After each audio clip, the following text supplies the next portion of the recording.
रियाज सोलंकी साहब जिन्होंने रजब भट्ट के खिलाफ कराची में मुकदमा दर्ज किया है। बहुत सारे लोगों ने इसके खिलाफ एप्लीकेशन भी दी लेकिन आपने उनको माफ़ कर दिया। क्या ऐसी बात है कि रजब भट्ट को आपने माफ़ नहीं किया? एक शख्स नमाज की बेहुरमती कर रहा है और नमाज का मजाक उड़ा रहे हैं। नमाज मेन रुकन है हमारे इस्लाम का। वो यहूदी क्या सोचेंगे कि मुसलमान अपने ही मजहब का खुद मजाक बना रहे। रजब भट्ट अगर के क्लियर था तो रजब भट्ट सबसे पहले ऑनरेबल कोर्ट के नोटिस पर वो बिल्कुल अपना बयान देता, स्टेटमेंट रिकॉर्ड करवाता, लेकिन उसने नहीं की। बहुत सारे लोगों ने इस पर वीडियोस बनाई, ठीक है, आपकी नज़र से भी गुजरे होंगे, सोशल मीडिया पे भी आई हैं।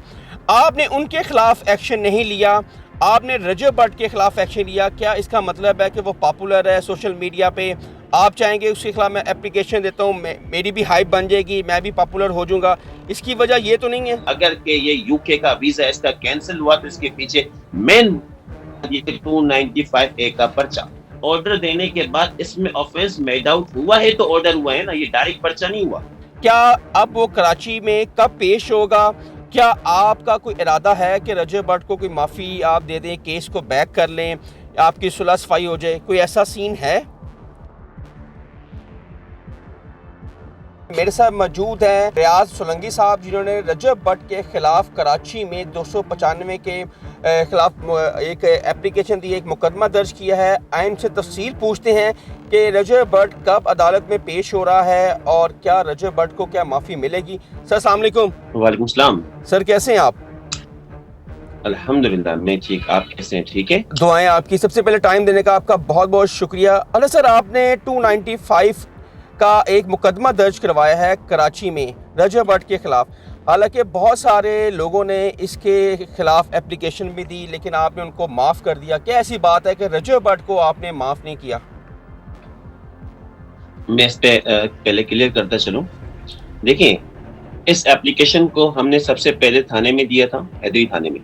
हैदरी थाने में एप्लीकेशन दी क्योंकि मेरे सामने जब वीडियो आई, वीडियो में मैंने देखा कि एक शख्स नमाज की बेहुरमती कर रहा है और नमाज का मजाक उड़ा रहा है। नमाज मेन रुकन है हमारे इस्लाम का, ठीक है।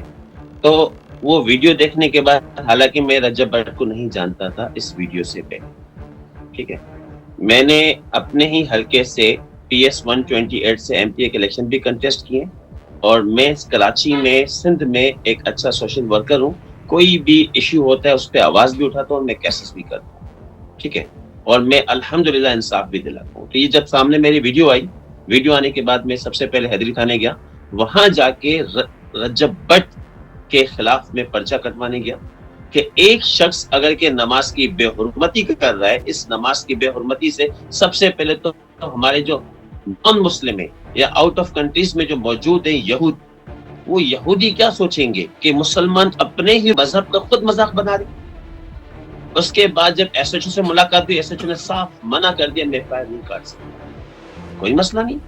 उसके बाद फिर हम जाते हैं डिस्ट्रिक्ट सेशन कोर्ट सेंट्रल में, जाके हम एक पिटीशन दायर करते हैं, क्रिमिनल मिसलेनियस एप्लीकेशन रजब भट्ट के खिलाफ। उसके बाद फिर रजब भट्ट को बिल्कुल मौका मिलता है, ऑनरेबल कोर्ट्स नोटिस करती हैं। नोटिस इशू करने के बाद जब एक इंक्वायरी ऑफिसर मुकर्रर किया जाता है जिसका नाम है ASI इस्माइल, हैदरी थाने से मेरे सामने मैंने रजब भट्ट का नंबर दिया, उन्हें कॉल करें। वो कॉल करते हैं, कॉल करके उन्हें कहते हैं कि आपके खिलाफ एक पिटीशन आई है, आप आए अपना मौकिफ दें। अब ये पहला चांस था रजब भट्ट के पास। रजब भट्ट अगर के क्लियर था तो रजब भट्ट सबसे पहले ऑनरेबल कोर्ट के नोटिस पर वो बिल्कुल अपना बयान देता, स्टेटमेंट रिकॉर्ड करवाता, लेकिन उसने नहीं की क्योंकि उसने शायद सोचा कि छोटा सा एप्लीकेशन है और इस पर पर्चा नहीं होगा। ऐसा नहीं है, हमारे कोर्ट्स में आज भी इंसाफ मिलता है और खास तौर पे इस्लाम की कोई अगर के मजाक उड़ाएगा तो बिल्कुल ऑनरेबल कोर्ट्स मौजूद हैं। अब इसमें मैं कुछ चीजें आपके सामने। अच्छा सर, मेरा एक सवाल ले लीजिएगा कि बहुत सारे लोगों ने इस पर वीडियोस बनाई, ठीक है, आपकी नज़र से भी गुजरे होंगे, सोशल मीडिया पे भी आई हैं। आपने उनके खिलाफ एक्शन नहीं लिया, आपने रजब भट्ट के खिलाफ एक्शन लिया। क्या इसका मतलब है कि वो पॉपुलर है सोशल मीडिया पे, आप चाहेंगे उसके खिलाफ मैं एप्लीकेशन देता हूँ, मेरी भी हाइप बन जाएगी, मैं भी पॉपुलर हो जाऊँगा? इसकी वजह ये तो नहीं है? मैंने आपको पहले ही क्लियर कर चुका हूं मैं कि मुझे हाइप या पॉपुलैरिटी अल्हम्दुलिल्लाह मैं वैसे ही अपने कराची और सिंध में अल्हम्दुलिल्लाह पॉपुलर। आपने उनके खिलाफ एप्लीकेशन क्यों नहीं दी? अवाम मैंने आपसे कहा कि मैंने एमपी के इलेक्शन भी कंटेस्ट किए हैं। जी जी ठीक है, मैं अवाम के लिए काम करता हूँ, पब्लिक के लिए काम करता हूँ, इंसाफ के लिए काम करता हूँ। हमने काला कोट पहना है तो इसका मकसद ये कि इंसाफ दिलाना। हमने जो काला कोट हम देखिए जहाँ गलत होगा उसको गलत को गलत बोलेंगे। जवाब करके अच्छा, आपने उनके रियाज साहब आपने उनके खिलाफ क्यों नहीं एप्लीकेशन दी? मैं आपको क्लियर करता हूँ उस चीज पे। बिल्कुल, मैं हमने जैसे ही वीडियो आने के बाद मैंने सेशन कोर्ट में जब पटिशन दायर करने के बाद उसके बाद फिर मैंने एक वीडियो बनाई है। आप सोशल मीडिया में वीडियोस मौजूद हैं।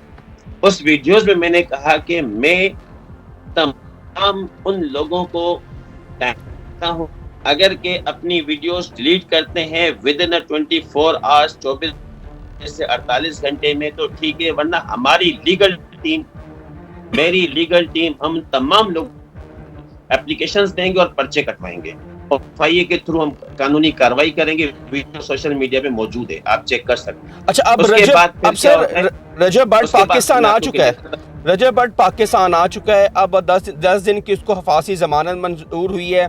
क्या अब वो कराची में कब पेश होगा?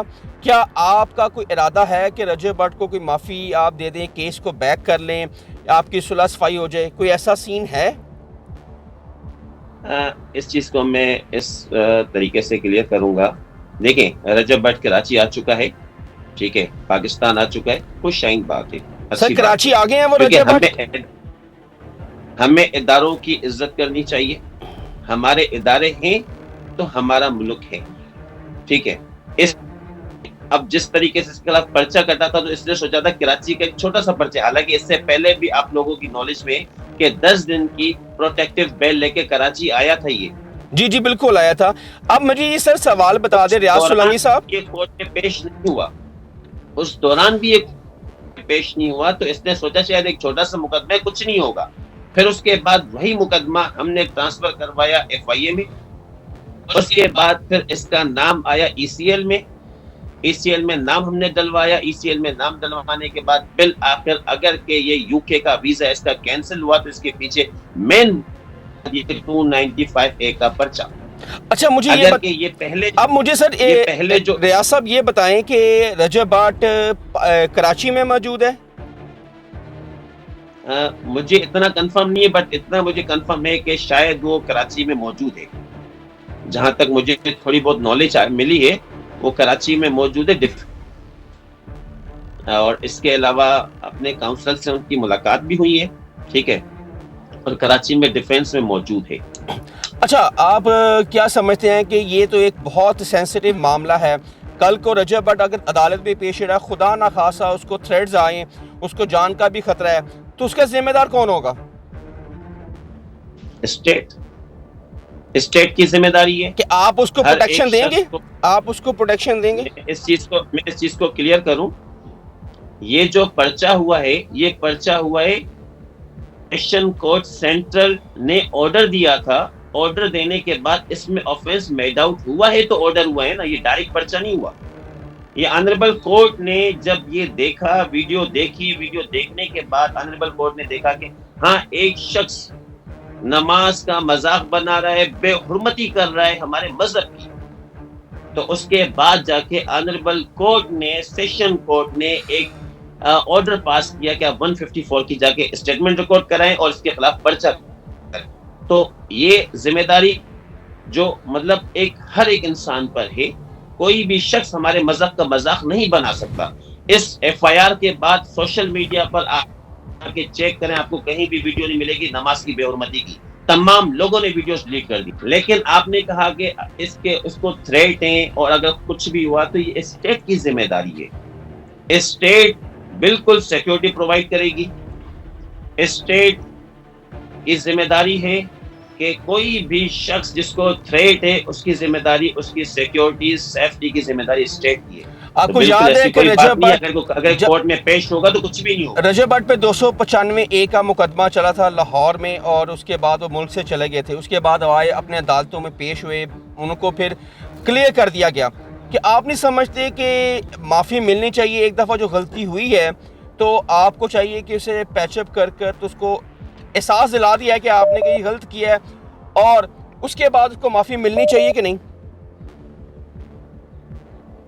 आपकी बात सही है, मैं बिल्कुल आपकी बात को एडमिट करता हूँ, लेकिन इसका तरीक़ेकार ये है कि सबसे पहले तो हमारे इदारे कोर्ट, इस पर्चे, कोई भी पर्चा किसी भी शख्स पे पर्चा होगा तो पर्चा होने के बाद लाजमी उसे कोर्ट में पेश होना है।